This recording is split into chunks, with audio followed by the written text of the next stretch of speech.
All right, Tim, so you decide that you want to do a solo 401k. They pick up the phone, they call you, they get in touch with you, you agree on the terms and the price, and you get going. Mm-hmm. Now, that means you got to go to work, and you're an attorney. That means you got to start putting together documents. What kind of documents make up a 401k?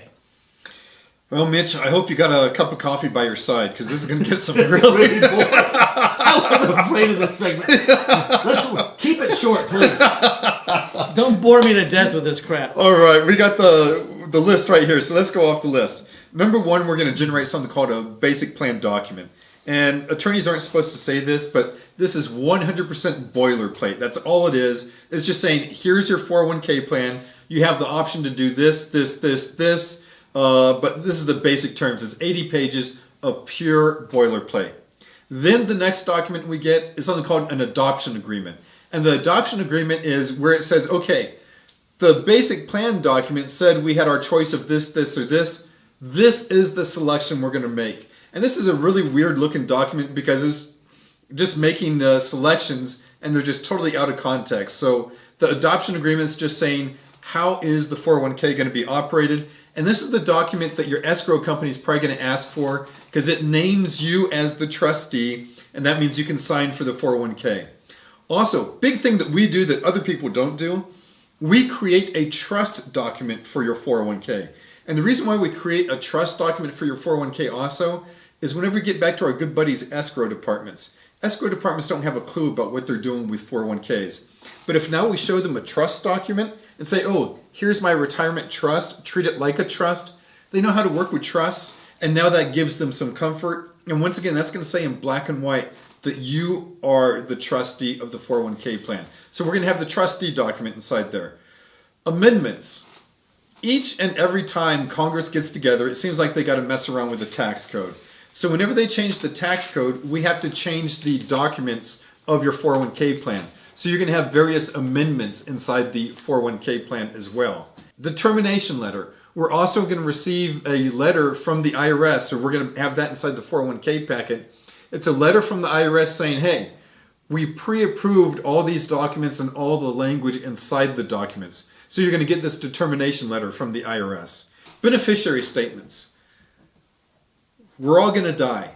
You have to list exactly where you want the assets to go whenever you die. So make sure you fill this out. We've had some cases where people get the 401k packet, they promise us they filled out the beneficiary statement, then they passed away and they didn't have the beneficiary statement filled out and it's been a mess. So we provide the form for you to fill out stating exactly who is going to receive what of your retirement plan. Mitch. Now, these are called successor beneficiaries. And if you actually name a successor beneficiary, right, this supersedes probate, right?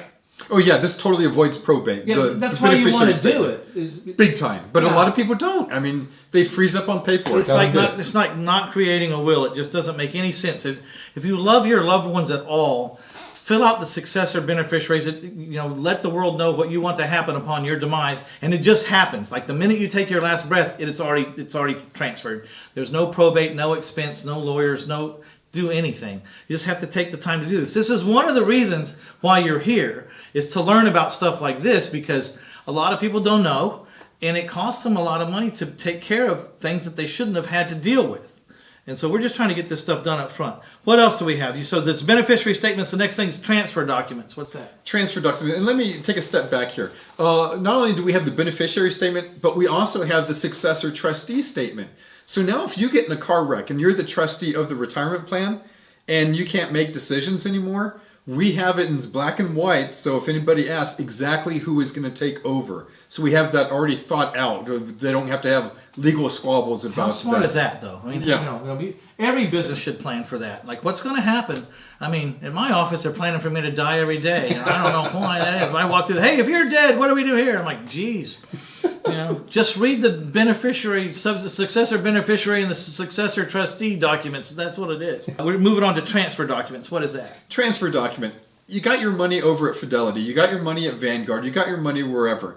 Typically, they're going to want a fancy form by the trustee of your 401k, who is you, filled out where you're saying, okay, send my assets over here. Other cool thing, too, with the transfer documents. Let's say you've got a self-directed IRA already, and you have an LLC inside of there. Now with the transfer document, we just tell the old custodian to transfer the ownership, to assign the ownership of the LLC over to your 401k. So we got the transfer document, so you can do the transfers easy peasy with the old retirement plans as well. Okay, so is this also known as like a rollover? When you're trying to roll over like traditional 401k that you had with the company, but you quit that company or you got fired from that company, and now it's time you want to take over yourself, we got to do a rollover, which is a non-taxable event, right? It's a non-taxable event so long as you do things correctly. Yes. Yeah. You got a time frame and you got to do it right. Yeah.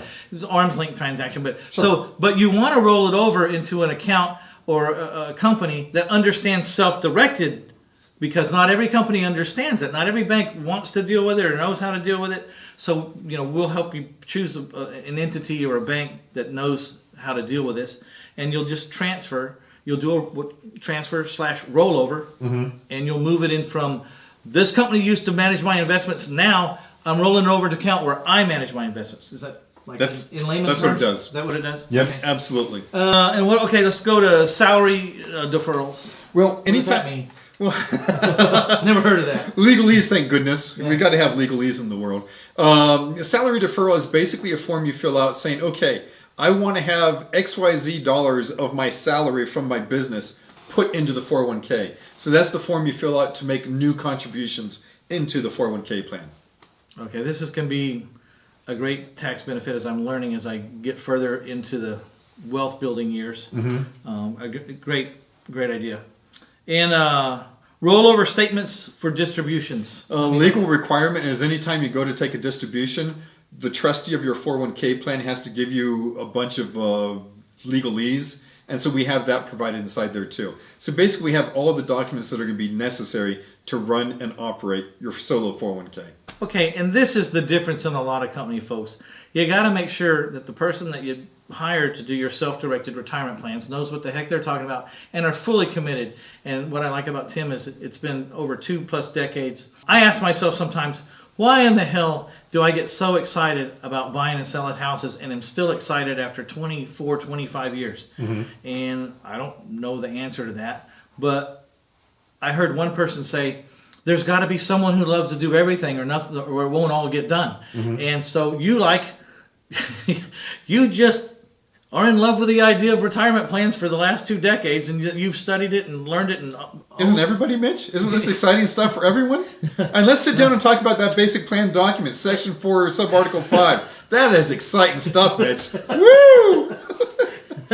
Be glad you have someone who's excited about that on your side, okay? Because it's not exciting to me, but I just want to know. I want to know that it gets done and that it gets done right, and that someone, when I have a question, go and I expect that person is going to have that answer for me, and I feel confident that they're not just making it up or that they have to charge me to go look it up.